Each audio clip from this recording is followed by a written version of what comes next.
자, 2014-15 수능 완성은 여러분들한테 천체의 관측과 그리고 태양계 모형 이거를 두 개를 동시에 나눠드렸습니다. 그리고 지난주에 2016, 17년도 수능 완성을 주면서 이제 좌표계, 특히 항성에 대한 좌표계 문제를 여러분한테 한번 풀려보도록 시켜봤고요.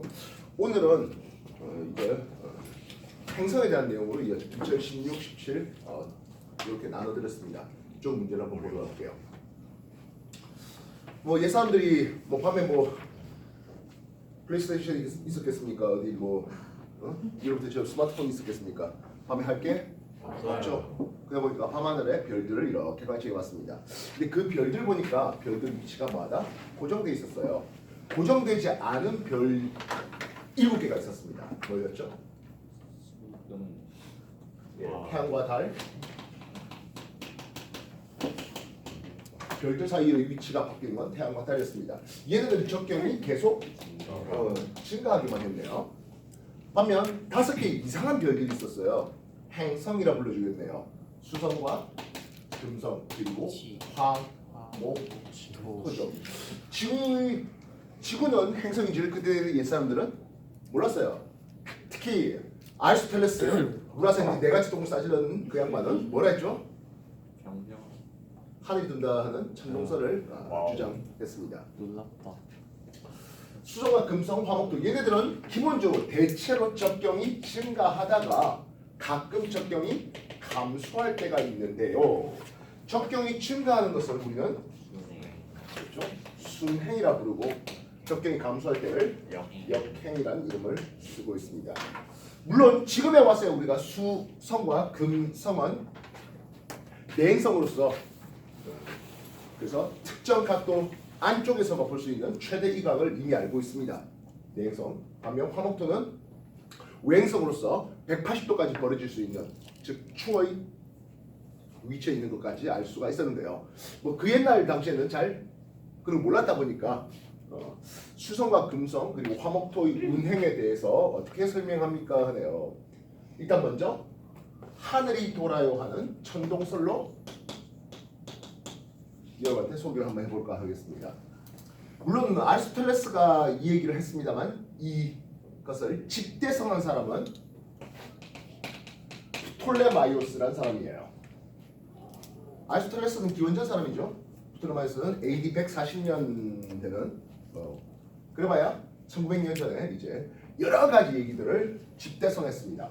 어떤 식으로 집대성됐습니까 하면 가운데 지구가 있습니다. 태양이 도네요.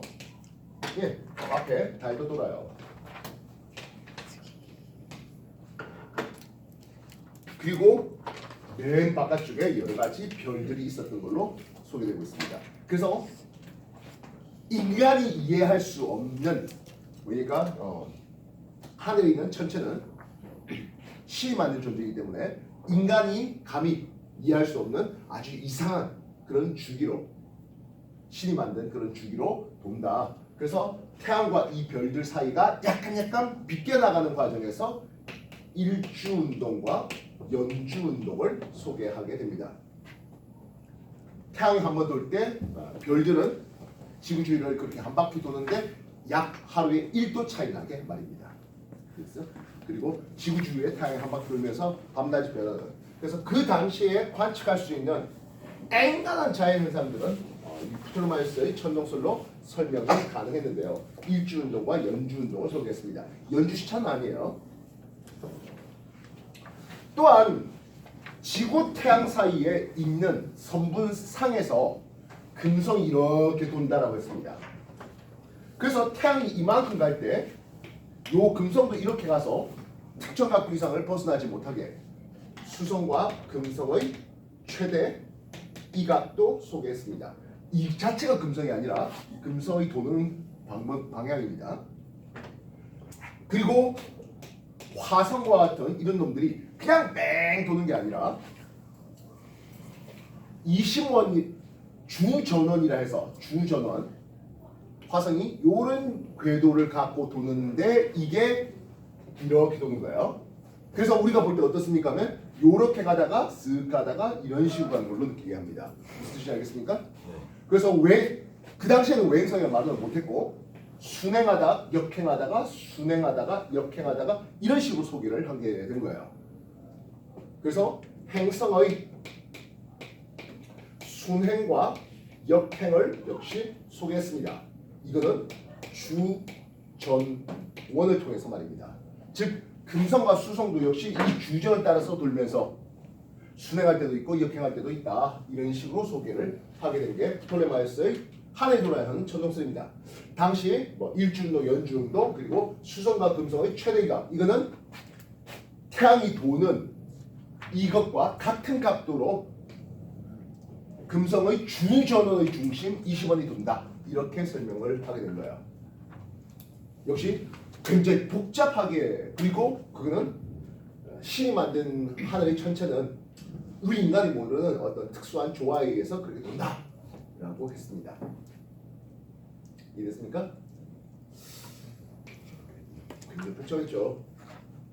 특히 주절도 이렇게 하면서 순행하다 역행하다 순행하다 역행하다 하면서 돌게 그렇게 시켜봤습니다. 화목도 여기에 다 있었습니다. 수성과 금성은 태양보다 안쪽을 태양하고 지구를 잇는 선분상에서 돌게 이렇게 시켜봤습니다. 문제는 왜 저딴 식으로 돌아야 되는지 그에 대해서 의구심이 들잖아요. 네, 중세 시대 때 뭐 기독교가 지배하는 어떤 사회에서 감히 뭐 신이 만든 어떤 존재고 하니까 언급을 못했던 그리고 억압되었던 그런 사회였습니다. 이후에 갈릴레이가 망원경을 개발했네요. 망원경을 개발했으면 여러분들이 망원경을 개발할 때 맨 처음 뭘 보고 싶을까요? 달을 봤겠죠. 그래서 프톨레마이오스의 천동설로 설명될 수 없는 여기서는 그 당시에는 맨눈으로 관측하다 보니까 한계가 있을 수밖에 없습니다. 맨눈으로 봤는데 달이 우두투하게 보인다. 그런가요? 그렇지 않죠. 망원경으로 달을 봤더니 달의 표면이 크레이터 우소 구덩이가 많이 있어요. 신이 만들었다면 뭐 저딴 식으로 만들었어. 그렇지 않겠어요? 매끈하게 당구국처럼 매끈하게 만들었어야 될 텐데 그러지 않았더라고요. 뭐 그래 그건 그렇다 쳐. 그 다음 목성을 봤습니다. 목성을 봤는데 얼라리아 목성 주위에 뭔가 도는 게 보여요. 목성의 4대 위성 이오, 유로파, 가니메데, 칼리스토 4개의 위성을 봤습니다. 모든 게 지구 주위를 돈다며 프톨레마이오스. 근데 그러지 않더라고요. 목성 주위 도는 놈이 있어요. 그래 뭐 아직 그건 그렇다 치자. 그래 뭐 그런 목성이 이제 지구 주위를 돌게 그렇다 치자. 그러면 이거는 설명이 니들이 안 되잖아 하는 게 나왔습니다. 뭐냐면 금성의 보름달 위상은 이 프톨레마이오스의 천동설로서는 도저히 설명될 수가 없습니다. 금성이 스스로 빛을 내질 못하다 보니까 태양빛을 반사하면 여기서 반사해봐야 거의 초성 아니면 금음달이죠. 이쪽에 조그만 초성, 여기 조금 더 큰 초성. 이쪽에는 작은 금음, 조금 더 큰 금음. 이 정도 위상으로 볼 수밖에 없는 금성이에요. 근데 보름달로 보이더라고요. 저번 달에 여러분한테 비너스 1, 2, 3, 4 위치를 소개해봤죠. 그래서 금성의 위상이 보름달로도 보일 때가 있어요. 다만 프톨레마이오스가 자기가 보고도 이렇게 한 거는 아니에요. 망원경을 통해서 보니까 보름달 위상, 초승달 위상으로 볼 수가 있었다는 거죠. 그러니까 맨눈으로는 구분할 수가 없습니다. 그래서 금성의 보름달 위상은 설명할 수가 없습니다. 이해됐어요? 그러면 금성의 보름달 위상을 설명할 수 있는 방법들은 했는데 뭐 기본적으로 그 지구가 돌면 되는 거 아니야, 그지? 갈릴리는 이걸 좀 더 잘 증명해줬고 코페르니쿠스가 지구가 돌면 되는 거 아니야 하는 데서 지동설을 소개했습니다. 누구가? 코페르니쿠스요. 물론 갈릴리도 당연히 지구가 돈다라고 생각하고 그게 맞는 여러 가지 증거들을 제시했죠. 뭐 우리가 흔히 알고 있는 그런 태양이죠. 태양 주위에 수성, 금성, 지구 돌고 화성, 목성 이렇게 도는 그런 관계로 말입니다. 이후에 눈 가족기로 유명한 유럽의 귀족이 나타났습니다. 누구요? 티코. 그렇죠. 티코 브라이. 맨날 이런 거. 근데 티코 브라이가 그래 자기가 만든 망원경 갖고 관측해 보니까 그래 분명히 뭐가 나온다? 금성이 폰다 모양으로 나오더라고요. 그렇다면 지구가 지구가 태양 주위를 돌다 보니까 지구 위치가 왔다 갔다 하면서 별들의 위치가 조금씩 달리 보여야 되지 않겠냐 하는 생각이 든 거예요. 즉 여기에 E1의 위치에서 어떤 별을 보면 스타1의 위치에서 보일 거고 E2의 위치에서 보면 스타2의 위치에 이렇게 왔다 갔다 보여야 될 겁니다. 예, 이런 걸 우리는 시차라 부르겠고 그것의 절반을 연주시차라 부르고 있습니다. 시차 현상이 보여야 될 것인데 자기가 보니까 시차 현상이 보이지가 않아요. 그래서 티코 브라이는 요 천동설을 조금 수정된 천동설을 나타냈습니다. 뭐냐면 태양 주위에 수성과 금성이 돌아 그 태양이 지구 주위를 돌거든 이렇게 했습니다. 예, 얼지도브 뻘짓을 한 거죠. 티코 브라이는 금성의 포르달 모양 위상을 설명했지만 연주 시차는 설명하지가 못했는데요. 여기도 물론 당연히 연주 시차도 설명될 수가 없었죠. 근데 이 연주 시차가 작아도 너무 작은 거예요. 작아도 너무 작아서 그 누가 주기로 유명한 티코 브라이조차도 구분할 수 없었던 상황이죠. 연주 시차가 제일 큰 거는 대략 1초 정도 차이 납니다. 3600분의 1도 말입니다. 지구에 가장 가까이 있는 항성 그놈이 약 1초 정도 연주차가 나옵니다. 3600분의 1도 구분할 수가 없죠. 예. 그래서 천동설로서는 앵간한 것들은 다 설명했다. 그러나 금성의 포르달 모양 위상이나 연주차는 설명할 수가 없었다. 당연히 연주차로는 예. 지동설로 당연히 설명이 가능하죠. 그리고 중앙에 나중에 후대에 티코 브라이가 훨씬 더 뻘짓을 한 겁니다. 시간 흐름상으로는 천동설, 지동설, 그리고 수정된 천동설 이렇게 됩니다. 이 수정해갖고 욕만 먹어요. 현재 호모 사피엔스가 문명을 이어나가는 한 티코 브라이는 계속적으로 웃음거리가 됩니다. 게다가 자기의 이제 고용 제자람이 좀 이상한데 케플러 때문에 지구과학 및 물리에서 계속적으로 언급이 되는 그런 양반이 될 거네요. 정리해 주십시오.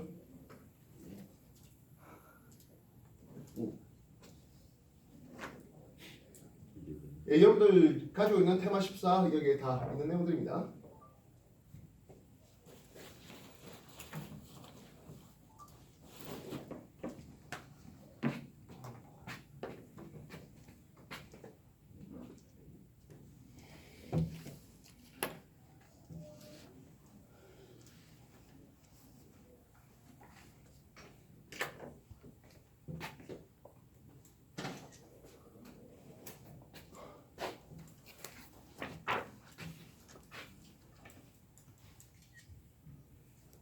자, 다시 한 번 더 행성의 위상과 그리고 관계 행성의 위상 및 회합 주기에 대해서 소개를 한번 해봅시다. 먼저 태양을 이렇게 준비해봤네요. 여기 지구에서 볼 때 내행성 금성을 보도록 하겠습니다. 먼저 태양의 이쪽 반절은 우리나라에서 살펴볼 때 우리나라에서 남쪽 하늘을 살펴볼 때 태양의 왼쪽 반절은 동쪽 방향에 있다, 서쪽 방향에 있다? 태양의 왼쪽 반절은 동쪽 방향입니까? 서쪽 방향입니까? 동쪽 방향이죠. 그래서 우리는 금성의 즉 태양의 왼쪽처럼 공전 궤도의 왼쪽 반원을 우리는 동방이라고 부릅니다. 동쪽 방향이다 동방되는데요. 태양보다 적경이 큰 쪽에 있습니다. 그 말은 태양보다 나중에 뜨고 태양보다 나중에 남중하고 태양보다 나중에 지는 거죠. 그래서 동방에 있는 금성은 무조건 해 진 뒤 서쪽 하늘에서 관측이 가능합니다. 절대로 해뜨기 해진 뒤 동쪽에서 볼 수 있는 그런 금성은 아니에요. 그래서 해질녘에 서쪽 하늘에 보이는 행성 해놨습니다. 예. 다시 해질녘에 동쪽 하늘에 어떤 행성이 보이는데 그것들은 절대로 내행성이 수성과 금성이 될 수가 없다는 내용이에요. 그러면 오른쪽 반은 이쪽은 태양보다 적당히 작은 쪽이거든요. 태양보다 먼저 뜹니다. 서방에 있는 놈들은 그래서 해뜨기 전에 동쪽 하늘에서만 관측 가능합니다. 그래서 한밤중에 관측이 불가능하겠고요. 한밤중이라면 우리나라가 반대편 이렇게 있으니까 내행성 본래 볼 수가 없죠. 그리고 역시 남쪽 하늘에서 볼 수가 없습니다. 남쪽에서 보겠다는 것은 태양과 함께 보겠다는 거거든요. 그럴 수는 없다 했습니다. 서방에 있다가 동방으로 넘어갑니다. 여기를 우리는 외합이라 부르겠고요. 동방에 있다가 서방으로 넘어가는 여기를 내합이라 부르고 있습니다. 특히 내합이 굉장히 중요하죠. 왜요? 내합 근처에서 역행하거든요. 나와야 됩니다.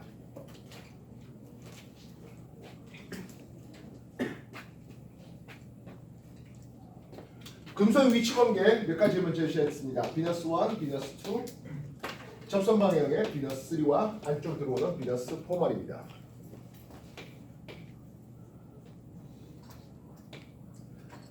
동방의 이각과 서방의 이각을 볼 때 이런 그림이 그려진다 했죠.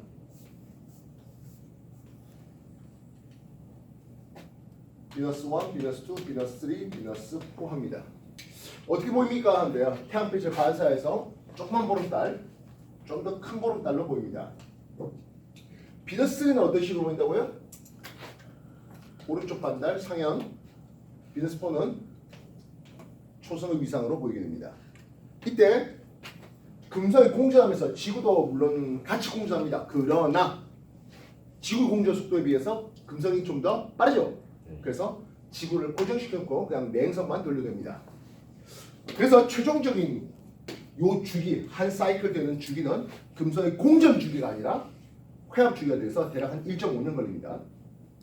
S 회합 주기라 부릅니다.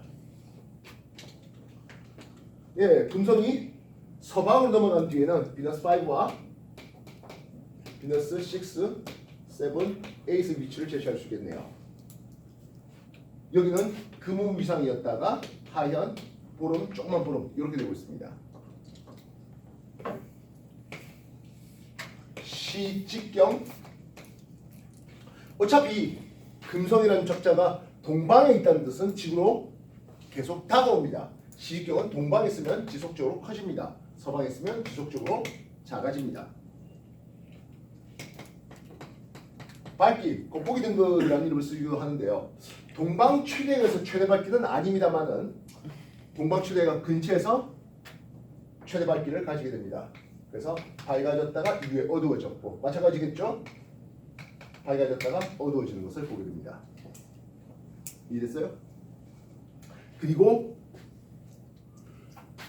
서에서 동으로 넘어가는 이 과정이 순행하는 과정이 있고 동에서 서로 넘어가는 이 과정이 역행하는 과정인데요. 근데 동방 및 서방 최대각 근처에서는 그 순행 역행을 잘 못 느껴요. 뭐를 유 쓴다고요. 그래서 내압 근처에서 역행합니다. 그 전까지는 동서방 최대각 근처에서는 머무르다가요. 이후에 순행하는 라인들이 나오는. 그래서 역행하는 라인 내에서 적경이 감소한다라고 했었죠. 확인됐습니까? 네, 다시 한번 정리해 주십시오.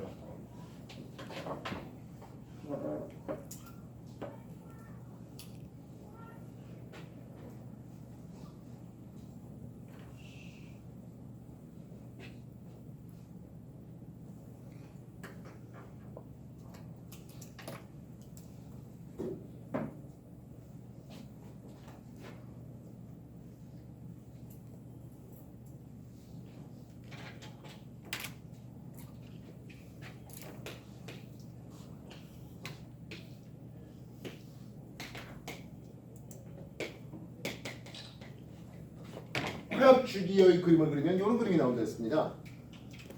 회합주기가 채 1년이 안 된 놈은 수성화 나겠습니다. 약 4개월 걸리고요. 금성, 화성이 회합주기가 제일 길고 그 이후에 목, 토, 천에 이런 식으로 나가게 됩니다. 즉 지구와 공전 궤도가 가까울수록 회합주기가 길어지는 특징을 보게 되는 거죠. 그래서 화성과 목성과 토성에 대해서 회합 주기를 따지면 화성이 더 길죠. 그러나 T 공전 주기는 당연히 토성 주기 더 깁니다.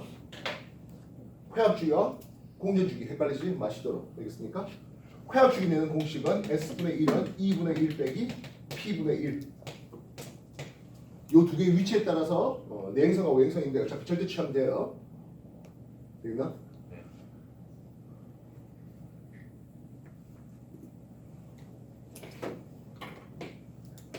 동, 남, 서를 봤습니다. 관측자가 이쪽에 있네요. 해진 직후 해보자고요.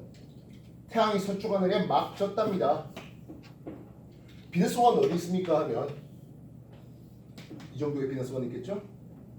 비너스2, 비너스3까지 이렇게 서에서 동으로 순행한 라인이었습니다.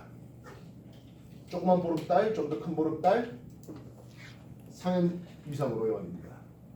이후에 비너스 4 되면서 초승 모양이 되면서 역행하는 과정을 보게 되는 거죠. 동쪽의 태양이 뜨기 전에 관측자를 보았습니다. 비너스 5와 비너스 6까지 동에서 서로 역행하고 있었습니다. 금음 하연 위상이었고요. 이후에 한참 머무르다가 다시 쏟아지겠네요. 비너스 5, 7, 8 말입니다. 보름달 모양, 조금 더 작은 보름 모양 이렇게 되고 있습니다. 확인됐습니까? 네. 그래서 다시 순행한 라인이 된다고요.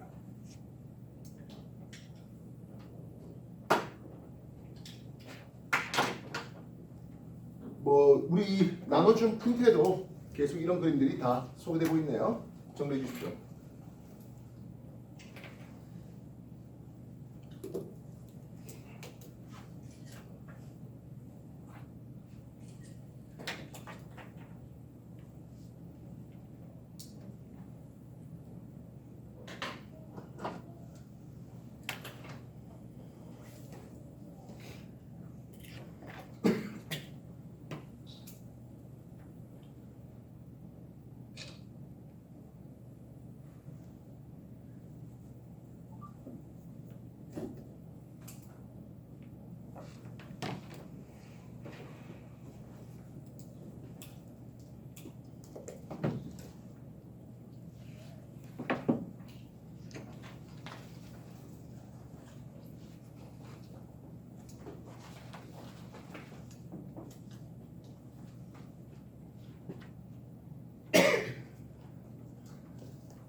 그럼 외행성 어떻습니까 하네요. 외행성은 여기 지구 준비해오고 외행성 라인 그리겠습니다. 이쪽이 뭐가 됩니까 하면 충이라는 위치입니다. 지구로 보면 여기 보름달이 위치하고 같은 방에 보이죠. 충 보름 이상을 보이는데 이게 가장 오래 볼 수 있습니다. 가장 밝게 보이네요. 시경 가장 크게 보입니다. 그리고 가장 중요한 거 역행이 이 충 근처에서 일어납니다. 전부가 아니라 충 근처에서 일어납니다. 합, 동, 구, 서, 구 됩니다. 분명히 공전 궤도는 반시계 방향을 돕니다. 근데 외행성은 위상의 변화를 볼 때 지구가 더 빨리 돌아요. 그래서 충 다음에 서구로 가는 게 아니라 충 다음에 동구, 합, 서구로 어떻게 된다고? 시계 방향 돕니다. 외행성은 충 다음에 동구로 갑니다. 이후에 합입니다. 서구가는 이런 형태로 보게 됩니다. 알겠습니까? 지금 충의 위치에 화성이 있었어요. 그래서 화성이 조금 더 이만큼 갖다 치자. 근데 지금 어떻게 된다고? 더 많이 가요. 여기서 보면 지구 위치에서 화성을 보면 동부 위치예요. 조금 돌려도 돼요. 이해됐어요?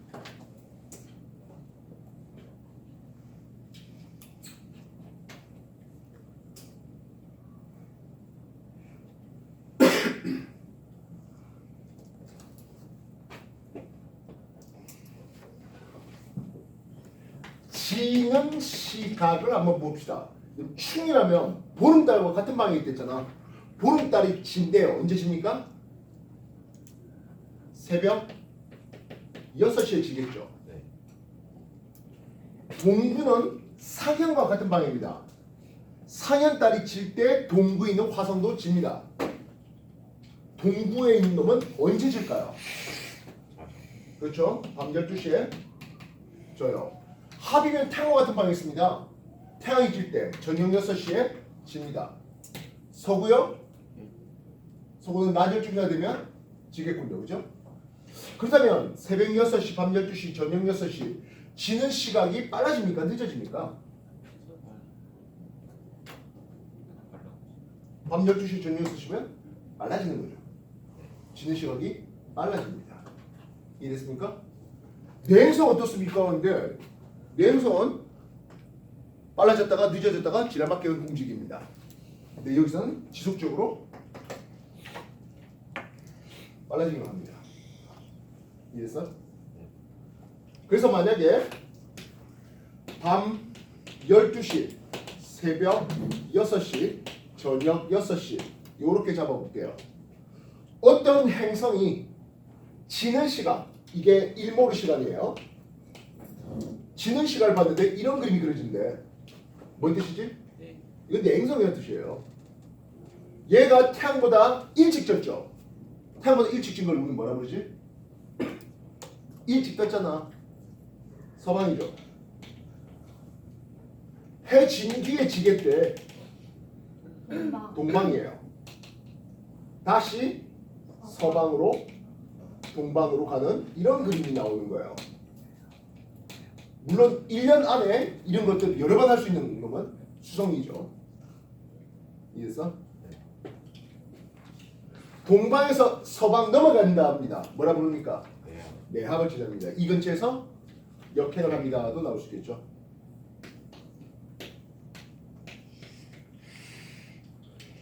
그러면 어떤 놈은 이렇게 밤 12시에 지겠대. 밤 12시인데 누구요? 일단 밤 12시에 지는 걸 본다는 것 자체가 외행성의 얘기죠. 밤 12시에 지는 놈은 동구에 있는 놈이었습니다. 이렇게 돼 있네요. 해 지면서 같이 지겠대. 무슨 뜻이야? 합의된 거죠. 이해됐어요? 그러면 해 뜨기 전에 해 뜰 때 지겠대. 여기는 충 잡으면 되는 거지. 이해됐어요? 그래서 충 동구 합의 이런 위상으로 간다고요. 알겠습니까? 정리 다시 해주십시오.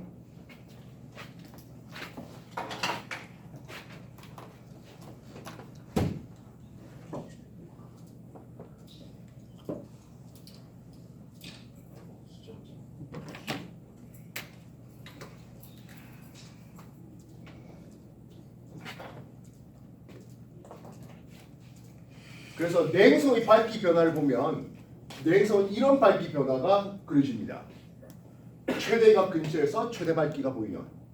반대 외행성은 충 다음에 또 충 되는 이런 그림이 나오게 됩니다.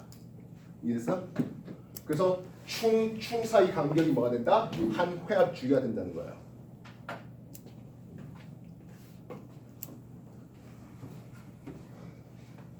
실컷 뭐 내용 정리도 내용 정리지만 문제 풀어야 여러분들이 이 개념들이 완성될 수 있습니다. 문제 안 풀고 개념만 백날천날 해봐야 자기가 잘 안 돼요. 오늘 2016년 거, 2017년 거 행사에 관해서 드렸고 문제 있고 답 있고 문제 있고 답 있고 합니다. 2점짜리부터 풀어보기 시작하십시오. 자.